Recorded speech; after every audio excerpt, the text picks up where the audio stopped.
Hello everyone, my name is Eric Jones and I am going to discuss legal requirements for landscape construction, and this is going to go hand in hand with the type of work that you guys do of irrigation installation. This is about legal requirements that we need to follow and certain issues that we may run across on a landscape or irrigation job. And we're going to talk next about the objectives of the lecture. And one, we're going to talk about the relationships that we're going to develop with other contractors and with the client as well. We're also going to talk about some of the potential legal implications of a construction project. And then lastly but not least, we will cover some sources of information on construction restrictions. And those are your objectives of this lecture. For the intro, legal requirements, guys, they are going to protect the health, the safety, and the welfare of the public and of the contractor. Now, the reason we all have irrigation license, guys, is because we are to protect the health, safety, and welfare of the public. It's one of the reasons that all licensing laws are created, was to do those three things: protect the health, safety, and welfare of the public. But they're also written, guys, to protect us as the contractors, because by following licensing laws and the regulations set forth by the state, and if we do those things that we're supposed to, we're covered. We're doing the right thing. But I do want you to know, guys, that I am not an attorney, and that if you need to seek legal counsel, please do so. It should be obtained for the interpretation of any information described herein. I am basically passing on information to you that I teach at the community college, and I'm also a licensed irrigation contractor, and we'll be talking about some examples of the things in the lecture that has happened to me. So we're going to start off with, we're going to talk about a contract, and it's nothing but a legal binding agreement between two parties that outlines the exchange of services or products for a fee. So the two parties, that's going to be you, the licensed irrigation contractor or landscape contractor, and the person that you're working for. Now, the person that you're working for can either be a homeowner, it could be a property owner, it could be a property management firm, or it could be a large general contractor or a personal home builder. So those are the types of clients that we're going to work for. And you're going to have that contract that's going to outline the services that you're going to perform and how much it's going to cost you. And what you also need to include in the contract is your payment terms. When do you need to get paid? If you're working on a large project that's going to take you a month to complete, do you want to get a draw halfway through? Do you want to get paid every Friday or the beginning of each week throughout the contract based on work that's performed? That's going to be between you and the client, and that's something that is very negotiable. So that is definitely between you and the client. Contract documents. Well, these include the plans. These are the landscape plans that you look at, the irrigation plans that you look at, electrical, any type of the plans for the project is considered the construction drawings. The specifications. What I like to think of is this is the tell-all of the project. The specifications outline the project to a T. I would never bid on a job again without reading the specifications. Now, the specifications for a larger construction project could be as thick as a telephone book, if not multiple telephone book sizes. But usually the specifications for the landscaper or the irrigation are pretty small, so it's real easy to obtain a copy of the landscape or irrigation specifications by just talking to the builder. The builder is going to have a copy. He's sometimes reluctant to give you copies of that because they always can use that over your head, but when you're bidding the jobs, this is when you need to be reading the specifications, and they need to make it available to you. They're probably going to ask you to purchase it You don't need to purchase the whole thing. Purchase the landscape and the irrigation specifications.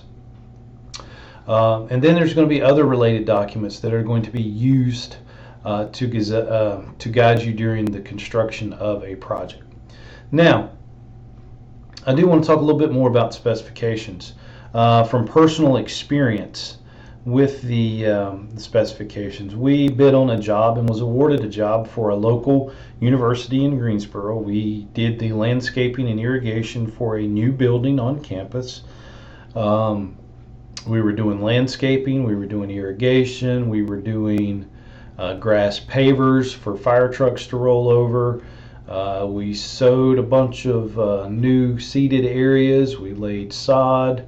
It was about a 2-month project for us. We kept a crew there for about 2 months to knock it out because it was a very large project, and we kept a small 4 or 5 guys there the whole time. I mean, we were 3-inch mainline irrigation lines we were dealing with, 2-inch laterals. It was a big project for us. But the one thing we didn't pay attention to was the thickness of the walls of the irrigation pipe.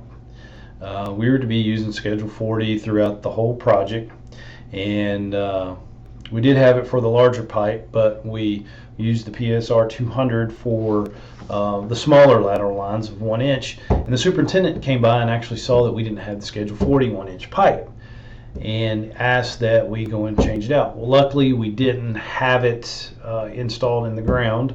We were just getting started, and we had the materials delivered there.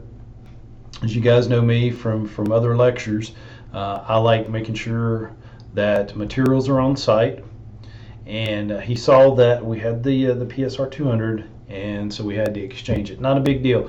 If I'd have caught that on the specifications, we wouldn't have had to worry about that. Wasn't a big deal because we didn't have it in the ground. Now it would have been very, very serious matter if we would have installed part of that pipe and then had to dig it out and replace it with Schedule 40. So from here on out, I will never ever do a job without reading the landscape and irrigation specifications.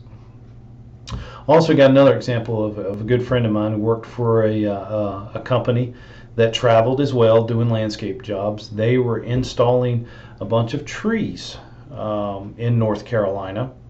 They were doing it, I believe it was for like an industrial park setting. And the landscape architect that did the project required that the wire baskets be removed from the B&B trees.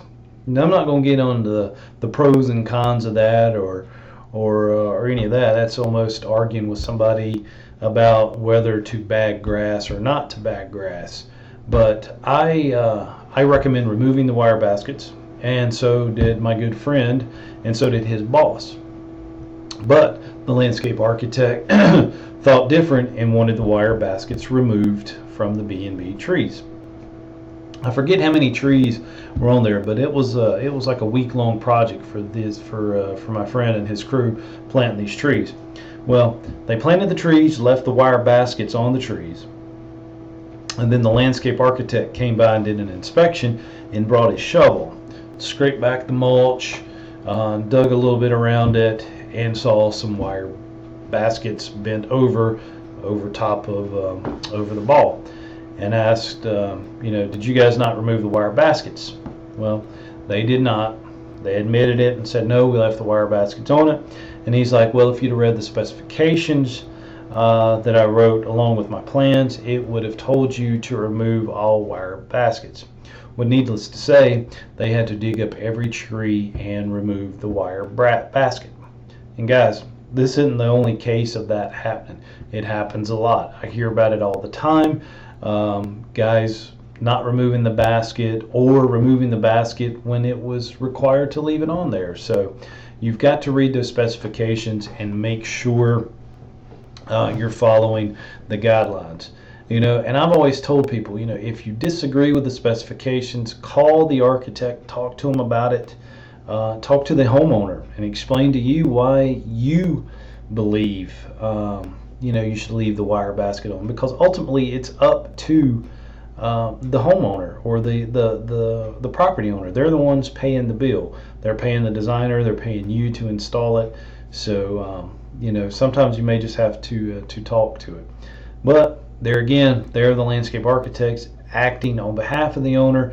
The owner has trust in the landscape architect, so you would have to follow the specifications.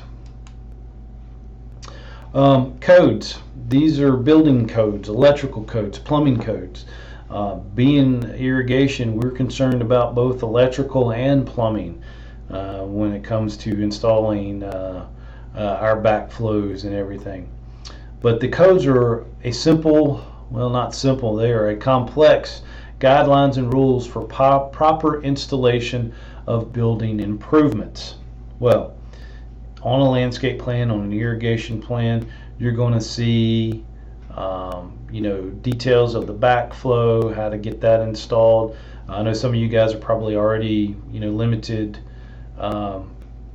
licensed plumbers, so you can actually do the backflow. We still hire it out. It's just simple for that. Got too much going on, and we have a good working relationship with a plumber that does it for us at a good price. It's almost kind of crazy for me to get that license. Yeah, I may do it in the future, but as right now we're happy hiring it out.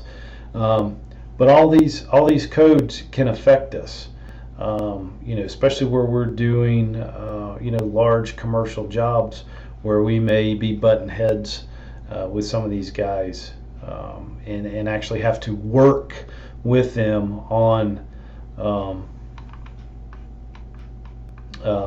their codes and something as simple as doing the irrigation controller inside a maintenance room on a building. We're going to be working in and out with the electrical contractors. So just be aware that there may be other codes, and it may be different working in other states and even in other municipalities. Ordinances. These are going to be your zoning, your parking, your signage, street trees. These are laws that govern the type, size, and location of improvements on private property. We're going to deal a lot with zoning, especially on the landscape side of the house. The size of the shrubbery that's used for screening out the parking lot, the number of street trees that are required based on the number of parking lot spaces. And again, this should be done by the designer, but you're going to have to pay close attention and know which ordinances are going to affect the type of work that we do, especially when it comes to the size of the trees. You may have a zoning inspector that'll come out and make sure that the shrubs are 36 inches minimum height around the parking lot. They may come and measure the caliber of the tree if the landscape architect or designer is not doing it. So, pre-construction. What we need to do is we need to verify the legal requirements of the particular job. And we can get this information either from the planning department of the municipality that we're working in, the permitting office, the inspections office, and or the homeowners association that we're working for. Is there any rules or guidelines that we need to pay close attention to? One thing we did, we built a large retaining wall for a homeowner in a well-to-do neighborhood, and still can't understand why the client bought this particular lot. But he bought it because it was a premier neighborhood, and it was all about having a title of the neighborhood that you live in. But it's one of the last remaining lots, and they had to live in this particular neighborhood. But it was built on a backyard slope like that. Got the house in, the builder built the house, but there was really no backyard. So we came in and built a backyard for the homeowner. But we were not allowed to use the modular block walls, the blocks. We had to do it out of landscape timbers, 6x6 landscape timbers, and it was huge. I mean, I can't can't even remember how many tandem loads of dirt that we brought in and how many dead men that we had to use to actually hold this retaining wall. And we built it just big enough that him and his son could throw catch and that they could have a swing set for the little girl that was there. So it was a big project, and we created a small backyard off the side of a cliff just for this. But the homeowners association would not let us use the modular blocks.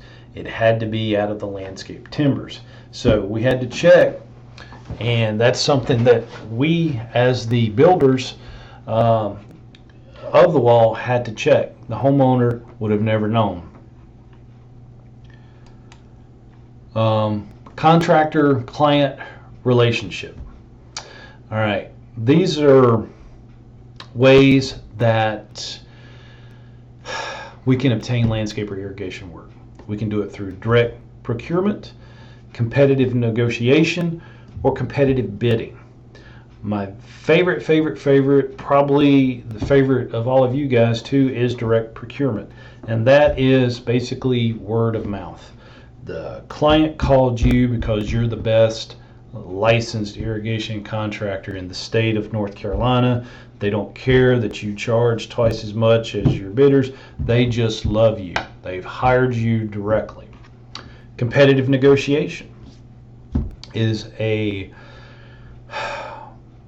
situation where the homeowner has heard of you. They've seen you work for their neighbors, and they've also seen another company or possibly a third in the neighborhood. So they're like, well, I'm familiar with these guys. I've got a set of plans. I'm going to let them look at it. I want them to tell me what they could do the job for. What are they going to use? Are they going to use Rainbird? Are they going to use Toro? Are they going to use Hunter products? It's competitive negotiation. They're explaining what they're going to do. Well, competitive bidding is when they're going to give you the bottom line price of what exactly the plan showed. Well, if the plan doesn't spec to use Rainbird or Toro or Hunter, they could really use whatever they wanted to use. There's nothing stating that. So competitive bidding is pretty much done for the cheapest price. I really don't, we've secured a lot of work that way. But sometimes you just feel like, whoa, I got the job, and I took the lowest bid. Did I leave $1 on the table? Is what it'll make you think sometimes. So, direct procurement. We'll talk about a little bit more. Acquisition of contracts directly from the client. It is obtained from advertising or marketing services as well as word of mouth from previous clients. So this is, the client has called you, they've seen your Twitter page, they've seen your Instagram page, they've seen your Facebook page, all the social media that you spent all this time and effort putting into it, and they've seen that you've got a nice website, and they've contacted you and they said, hey, we'd like you to install an irrigation system. You go out, you look at it, I'll do it for this, boom, you've got it. Or, just like I said in the previous slides about it, doesn't matter what you cost. They like you, they trust you, they know you, they've taken advice from their neighbor. Yeah, Eric Jones, he is so awesome. He is the best irrigation contractor in North Carolina. You've got to hire him. He is more expensive than the guy that did the one down the street, but he's just a really nice guy and he does good work, so he's worth it. The contractor sells the services and materials to the client without any competition. No competition. They want you that bad. Either you're that good looking or you're just that good that they want to hire you. Competitive negotiation. It's submittal of detailed explanations and an itemization of services based on similar products. And it goes so good with irrigation, guys, because is the contractor using Hunter, Rainbird, or Toro components? 3 good irrigation companies there that make good products, but which ones are they using? Or are they going to the big box store and buying something that they can get in there really, really cheap? And again, is the contractor using Schedule 40 or are they using PSR 200? Some clients, you explain the difference to them. You know, Mr. Fly-by-Nighter might be using PSR, PSR 200. You may be one that is strictly 100% Schedule 40 and really believe in it and do all your jobs that way. You can negotiate with the client. Well, I'm putting in Schedule 40. He's putting in PSR 200. Explain the cost difference. You're negotiating with what you're doing. The client is originated or solicited from the general contractor or a landscape architect. So the landscape architect may have 2 or 3 guys that he recommends. The general contractor may have 2 or 3 landscape irrigation contractors that they use, and you are competitively negotiating on the job, and you may have to present your explanations and your cost to the GC or landscape architect if they are representing the client. Competitive bidding. Prices are submitted in a sealed project cost based on a specific design. So basically, the landscape architect has either specified Toro, Raybird, Hunter heads, and controllers. They've specified it, so you're competitively bidding on it. The contractors usually are qualified. They may have to submit, we've actually had to submit, financial statements to get some of the jobs, or be bonded. The bond qualifies you as irrigation contractor because they're financially checking you out to make sure that you're not going to skip out on the job and leave the client or the builder hanging with uncompleted work.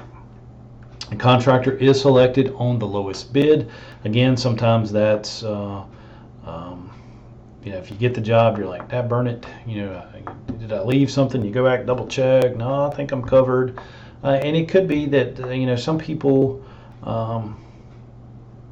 just don't know how to bid it, so they might be bidding high. It's a new company or whatever, and you may be a large enough company that you can do it a little bit cheaper. That you need to, depending on the time of the year, you want to keep your guys busy and things of that nature. But landscape or irrigation contractor usually does not submit sealed bids, but will work for general contractor who does. So we're not going to do the sealed bid to the homeowner. We're just going to present our price to it. It's not going to be sealed or anything. But if we're working for a GC, we're going to submit our prices to them. He's not going to require that it be sealed. He's just going to want to say, hey, deadline. Us doing the O'Reilly Auto Parts, Friday at 2 o'clock. We usually had to have our bids in for the job that may be starting, 2 months down the road. But that's the way it works. They give you a deadline to get your price in. You work frantically through Thursday night trying to get everything done to turn it in by 2 o'clock Friday, and they present their sealed bids, by 3:30, 4 o'clock in the afternoon to the owner. So a lot of fun stuff here. The sad thing is there is a lot of time spent estimating jobs. It is a full-time job, and it's fun doing it as an owner, but I'd much rather be marketing myself than building bids to be submitted. So the contractor-client relationship. When work is secured, are we the prime contractor, aka general contractor, or are we a subcontractor? It just depends. The relationship can be affected by the design professionals or a consulting construction manager. If we're working for the homeowner, you're basically acting as your own general contractor. You are the general contractor for the job. If we're doing an irrigation system that's at an existing home, you're acting as a general contractor. And what I tell my students at the community college, guys, is that you hear the term general contractor and you automatically think home builder, big builder building these buildings and stuff, but general contractor is basically, it has anything to do with contracting. If you perform contracting services for a client over $30,000 in one calendar year, you need to be a licensed general contractor. It doesn't state building a house. It states doing work. And that's why we have irrigation licensing laws, and now we've got the new licensed landscape contractor law. It's all based on dollar volume per year. So the GC, you're a landscape contractor or you're an irrigation contractor performing your specialty. You're acting as a general contractor because you're writing the contracts, you're having the workers' comp, all the insurance and license needed to perform your job. You're acting as the GC. A GC can hire anybody. He can hire somebody that's unlicensed. General contractor can actually even do irrigation work. I mean, it doesn't affect them. They can hire, a jackleg to do it. As long as they're working for the builder as an employee, they can do it. And there's ways they get around all that, and I'm not going to get into that. But again, acting as a general contractor for the homeowner is what we do. And if we're working for a builder or a construction manager, we're going to be basically acting as a subcontractor. And we've got some good diagrams coming up to explain this. So here we're going to look at a landscape contractor as a subcontractor. Sometimes I disagree with the SUB prefix, sub. It sounds like we're beneath, but it is what it is. Here we have the owner, and we have the owner's agent. The owner's agent could either be the landscape designer, the landscape architect, consulting arborist, anybody that they trust and who they are paying as their agent. Well, the owner is going to hire the general contractor or a construction manager, and then either one of these guys is going to hire the subcontractors and the landscape contractors. So we're fitting in with the electrical contracting guys, the HVAC contractor guys, the plumbers, the bricklayers, the concrete guys. We're all fitting in to the realm of subcontractor work, and we are acting as a subcontractor working for a general contractor who is hired by the owner. Ultimately, the owner is the ultimate client, but the general contractor is the one that's writing our checks, so we're going to answer directly to him. There may be a time that we may have to meet with the owner's agent or the owner, but typically when we're in this type of contractor-client relationship, we're going to be dealing one-on-one with the superintendent or the home builder himself. Landscape contractor as a general contractor. Okay, so we are working for the owner. We're not working for the builder. The owner still may have an agent. This agent at this time might be a construction manager. It could be a landscape architect. It could be a landscape designer. It could be their dad. In that case, you don't want to work for them, because we've actually worked for young couples that had their parents way too involved in their business. But when we're working directly for the owner, we're going to be the landscape contractor, so we're acting as a GC or prime contractor, and the landscape contractor may hire the irrigation contractor, may hire the paving contractor, and may hire the other subs necessary. Maybe to install the block wall, may be hired to seed the project, seed and straw the project. So you can be the clipboard landscape contractor, and there's nothing wrong with that. Nothing wrong with that. You have you can ride around in a Jeep and have a clipboard or an iPad and actually do big landscape contracting job by hiring it all out and making a percentage of each one. You could act as the GC for the project. And the good thing about that, guys, you can have multiple projects going on. You could keep, that's one way to do it. I don't knock anybody for showing up on the job site in a suit and tie that's a landscaper.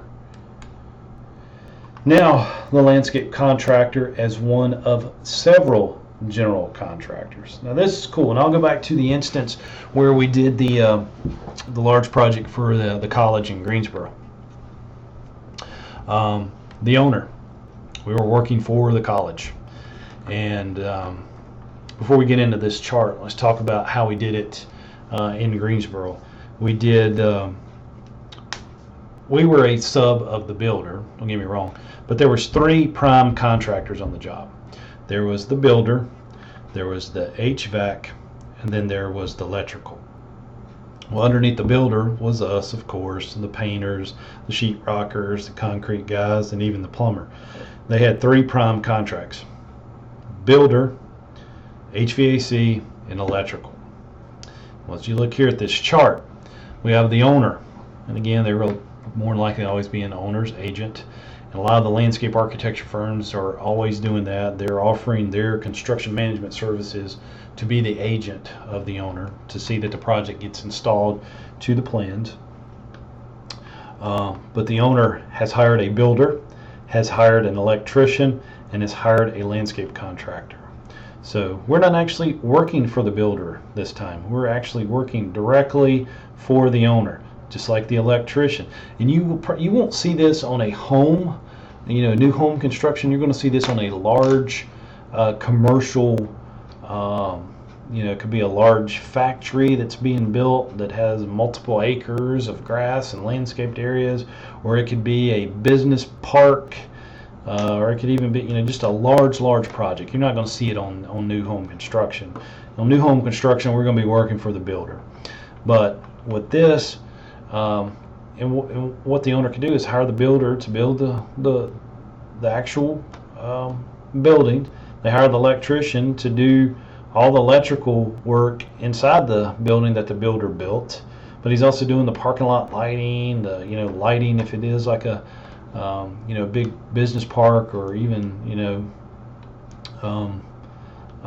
could be working for a developer developing a property, running electrical everywhere. And then the landscape contractors, working directly for the owner, doing everything on the job site. He's not having to go through the builder.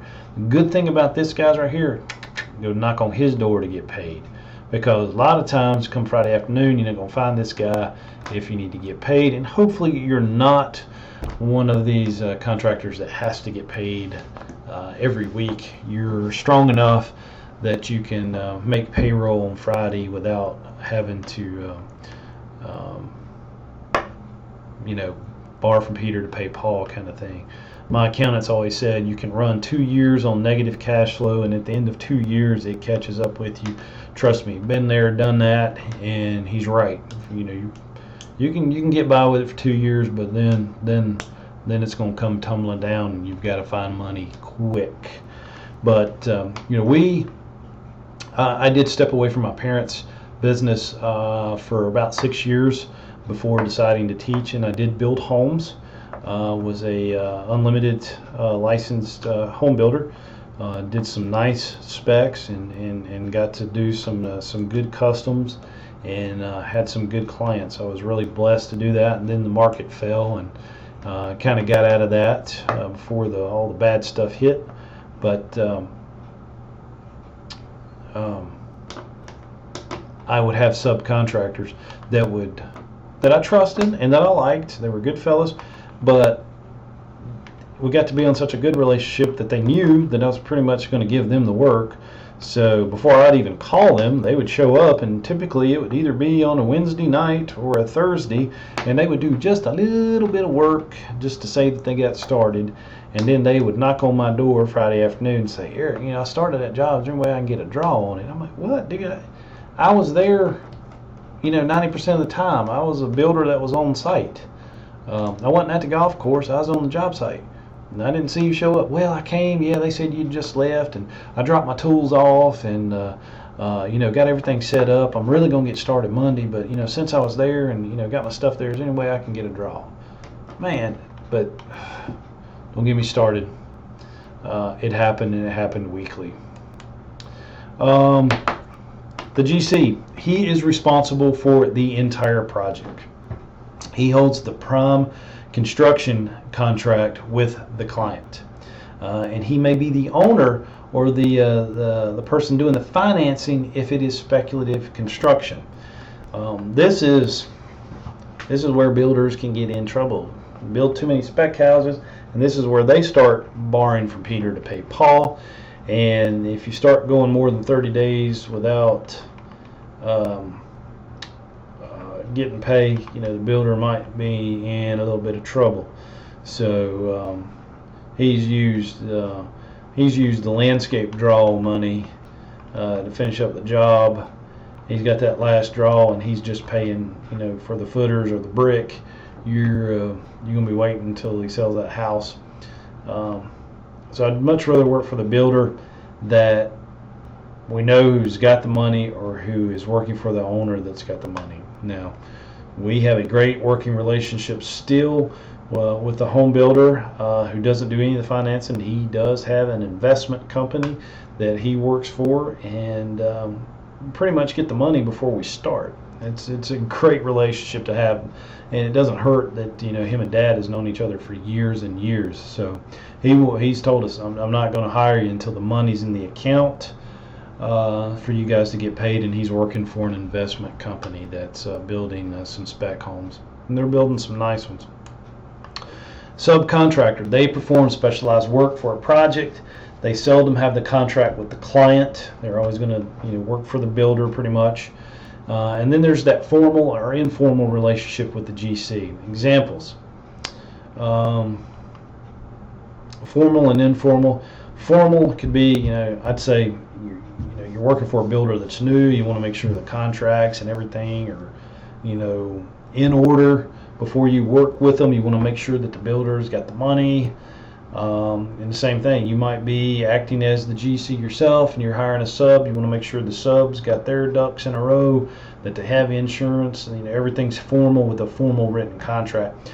Or it can be informal. Hey Eric, got this house that we got spec market. It's going to be a parade home. We want an irrigation system. You're the only guy that we've been using. You're great. We love you. Go do it. We know them that well. We know we're going to get the money. It's all they got to do is pick up the phone and say, hey, they got one ready. We go work for them. And then examples again of subs would be an irrigation. You could actually do plant installation, retaining walls, paving. This is if you are the clipboard landscaper. So third parties, we have the design professional. These are going to act like as your agents for your client. It could be a landscape architect, it could be a landscape designer, or it could even be an architect. We did the O'Reilly Auto Parts. We never saw a landscape architect do the plans, the planting plans. It was always the architect. And architects are great site developers too. They don't necessarily have to be a landscape architect. But the architects were doing the site development. They were replacing the trees, and basically they were following the zoning guidelines by the municipalities they were building the stores in. And that's why we always did the as-built irrigation plans and submitted it to them and the owner.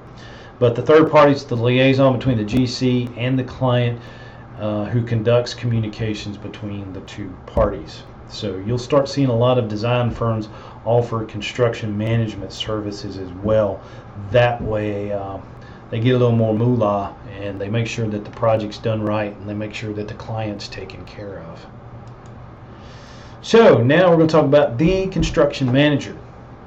Like I said, if you've seen my other lecture on the landscape construction process, I believe that the future of construction is going to go more into construction management. That's why you see a lot of community college programs teaching construction management, a lot of four-year universities teaching construction management. And if you've had a chance, just Google online construction management master's degrees. Construction management, I think, is the wave of the future.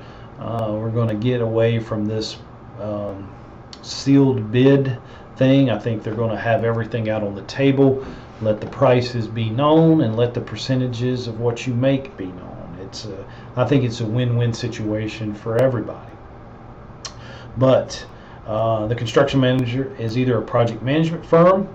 It is the bridge between design and construction, because even here at the school I work for, we're lucky to be in a new facility.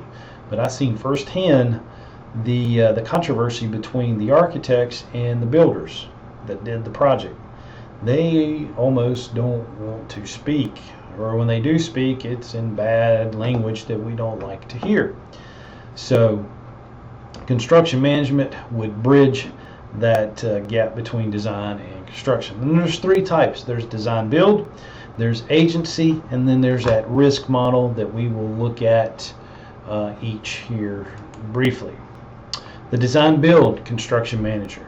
He is employed to complete both the design and the implementation of a project. So let's go back to what we do, landscape and irrigation work. This can be a company that has on staff a landscape architect and a landscape contractor. They are doing the design build of the project. It's all in-house. So design changes can be made quick. They can get speedily developed, new pricing done, change orders submitted. It's all handled in-house, and you're working directly for the owner. The agency, for a fee, assists the owner in employing both design and construction firms. Well, I know of a guy here in town that is a construction manager who is hired by people who want to build a new home. And all he does is help them find the designer, an architect or a professional home designer, and he finds the builder for him, and he gets just a flat fee, and he can actually manage the project for them. He is, all right, homeowner, we've introduced you to, let's say, builder number 1, builder number 2, builder number 3. You've went with builder number 1 because I recommended all 3. You really liked builder number 1. I'm going to manage the project to make sure that builder number 1 completes it and does everything that you want to do for a fee. That's agency. Some real estate brokers are kind of getting into that thing when they're building new homes. And then there's the at-risk construction manager. The manager acts as the designer, and the contractor guarantee the owner a maximum price, a guaranteed finished price. So they're going to design the house, they're going to build the house, and they're going to guarantee that the homeowner get into the house with a maximum price, but the homeowner is supposed to get everything that he wants. A little more risky right here. It's why it's called at risk. I don't know if I would do it. I prefer the design build probably over any of them. But again, this is I see people do it, and I see it do it every day. Can we do it irrigation? Maybe. But more of a larger landscape and total, big total landscape project. So within our contracts, the required conditions of a contract need to include the names and addresses of parties, and I'm sure this is something you guys already know, but the date of the contract preparation. So if we're writing a contract, today's date, November 23rd, it's on the date. The description of the work or the scope of services with materials, services, and location of the work is to be there on the contract. And terms of completion with inspection dates. This is a big thing. When are you supposed to finish this project? If they've given you 2 weeks to do the irrigation job, you need to get it done within the 2 weeks. However, you can have some documentation in the contract, weather permitting and things like that to kind of cover yourself, but you want to try to get it done. There's going to be a completion date and penalties for not completing on time.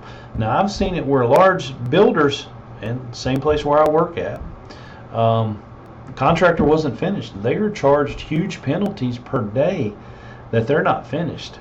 And a lot of times this hurts the old pocketbook. This will even determine whether there's a profit or not.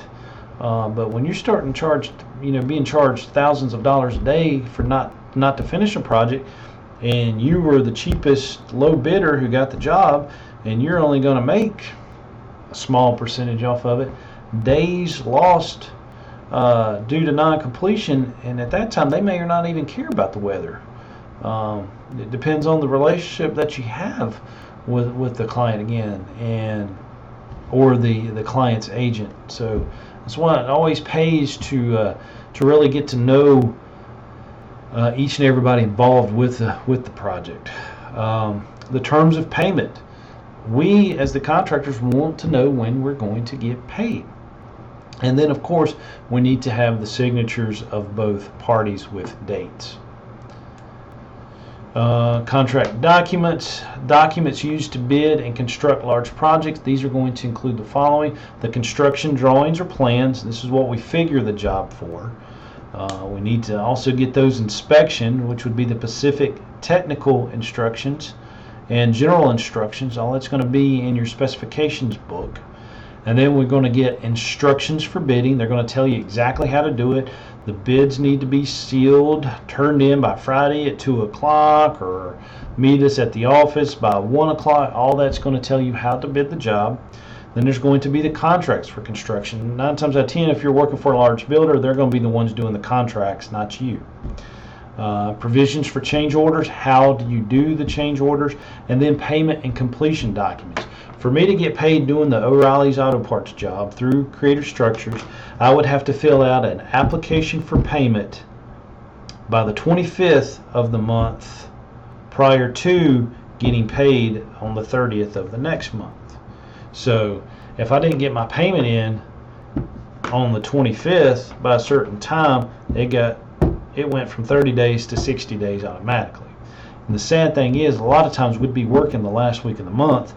Dad would send me on back home to make sure that I would get the application for payment completed and sent in, because say we're still working there at the 25th and we don't get back to the 26th or 27th. Well, I'm going to submit an application, but it's not going to be turned in. They won't even look at it to the 25th of the next month, which will put it getting paid on the 30th of the following month. So there could either be 30 days or there could be 60 days on when we get paid. You got to know if you're able to carry that load through the a couple months for the owner or for the builder. Subcontractor agreements. They can be in the form of a contract, an informal letter agreement, or it can be an oral agreement. Very seldom do you see the handshakes, but there still are guys that I trust and guys that trust me that we could do it on a handshake. They should address who the general contractor is, the work to be formed, payments, timing of work, insurance and bonding requirement, and special conditions and agreements by the parties. We also, with our application for payment, had to submit an updated general workers' comp and general liability certificate. That was submitted with the application for payment. Well, they would check it, call it, confirm it with our insurance company, and then the same date that they wrote the check, they would also confirm that we were covered on the day's work performed, that we had insurance at that time. A lot of times, guys, you get a certificate from a subcontractor, you need to call and make sure that it's not expired, because they may just be making photocopies of one and giving it to you. Always check with the insurance company to see that they are still in compliance. Two-party contracts, usually smaller projects. Work is performed from proposal or a drawings and not an expansive set of contract documents. Can be legally binding. They lack specific instructions for every element, and the communication and understanding is required by both parties. This could be a client that you've worked for several years. They call you and say, hey, we want you to go ahead and do an irrigation system for us, or we want a new foundation planting. Could you just sketch it on some paper for us? Yeah, shake hands on it, you move. This can be legally binding. It is a two-party contract. Building codes that we need to pay attention to. The structure building codes, we just need to know them. The builder's going to let you know if you're messing up or anything, but we could have to deal with the National Electrical Code. Any of these could be brought up on any of the projects that we're doing. And then any other related building codes. Definitely we are affected by the plumbing laws and the plumbing codes when we do our backflows. That's why we were allowed to become limited licensed plumbers. Ordinances and deed restrictions. Need to check for zoning, sign ordinance, parking ordinance, street tree ordinance, again, plant pruning and removal. There may be an ordinance on that if you remove a tree that you've got to go back with one, a new one. It's going to be hard to find one similar in size, but I've actually seen those too, especially if it's like a street tree. crepe myrtles or something like that that's small enough that you take down. They want you to find one that's comparable in size. Plant pruning, you may not be able to top trees. That has become an ordinance in a lot of the municipalities around here. Street tree ordinance, there could be street trees that are banned as street trees. They may only have a selective list that you can choose from to have as a street tree. Zoning, parking lot spaces, number of trees and plants around a parking lot, and how to screen that out would all be part of zoning. Ordinances and deed restrictions continued. We got floodplain and restricted areas. Can't build a garage or anything in floodplains. There's areas that you may not be able to build in that are restricted. Disposal of site drainage. Deed restrictions. You may not be able to even put up a swing set in certain neighborhoods. Historic districts. There may be particular plant material that you have to use if it is in a historic district. Building permits and site plan reviews. You may have to get the landscape plan approved by the zoning department if you are doing a plan. So all of this you need to make sure you're good to have. Insurance, bonding, and licensure. Again, make sure you've got workers' comp and GL as a minimum. We have to be bonded to be both landscape contractors and irrigation contractors. A bid bond, this may be a bond that you have to submit just to actually bid on the project. And you'll be able to get it back once the job's complete, or you'll get it back if you don't get the job. You may have to submit a bond just to actually be able to bid on it. Then you have performance and payment bonds. This is when you say you get the job. Let's take an instance. We were doing the job for the college in Greensboro, and I told you that they had the building contractor, HVAC contractor, and electrical contractor. Well, the electrical contractor went broke, filed whichever chapter, I'm not sure, but had to have a performance bond in place. Well, they went broke. They went out of business. Well, the bond got activated, and the bond company had to hire another electrical contractor at time and materials to finish the job. So basically what it is, you've had the performance bond that gets activated if you fail to complete the job. It protects the owner. Business license. You may have to have a business license to operate in certain cities. So you may have one in your hometown that you're working at all the time, but if you go and do a job in another county, another city, you may have to make sure you have a business license to perform that work. And then again, contractor licensing. We all have our irrigation license. That's why we're taking this course. And tort issues.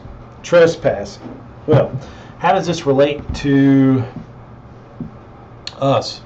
Well, what if we're putting up a fence for somebody and we get part of the fence on somebody's property?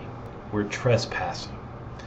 Well, what is a nuisance? A nuisance could be that we're working way hours into the night trying to get the landscape irrigation system running, or we're there at the crack of dawn, or we're there on Saturday mornings before 7 o'clock. We're causing a nuisance in the neighborhood. And these are it's a tort issue. We can get in trouble. Then there's negligence. We've done something that is totally wrong, that's risked health and welfare safety of the general public. Riparian rights. We've interfered with somebody's access to their water on their property. Lateral and subjacent rights. We've graded a lot, and we've actually graded over the property line. We've changed the grade on somebody else's property. This could be a tort when it comes to lateral and subjacent rights. All things that could get us in trouble as contractors. And this concludes legal requirements. If there's any questions, you can feel free to email me with them. There will be the short quiz at the end to take on Moodle. So once you complete the Moodle 10-question quiz, I will send you your certificate of completion. Thanks, guys, and I will see you in the next lecture.